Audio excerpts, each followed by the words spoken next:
Това са 50 калории от айсберг. А това са 50 калории от моркови. Това са 50 калории от пъпеш, а това са 50 калории от броколи.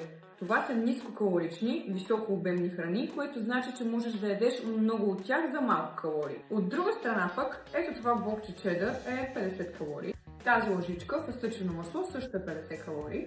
Ето тази лъжичка майонеза също е 50 калории. И тези 3 капки зехтин също са 50 калории. Тази цяла чиния от 4 продукта има общо 200 калории. В същото време обаче и ето тези 4 чинии общо имат 200 калории. Честа грешка, която допускат моите клиенти, е да си мислят, че за да отслабнеш трябва да ядеш по-малко. Докато аз мисля точно обратно.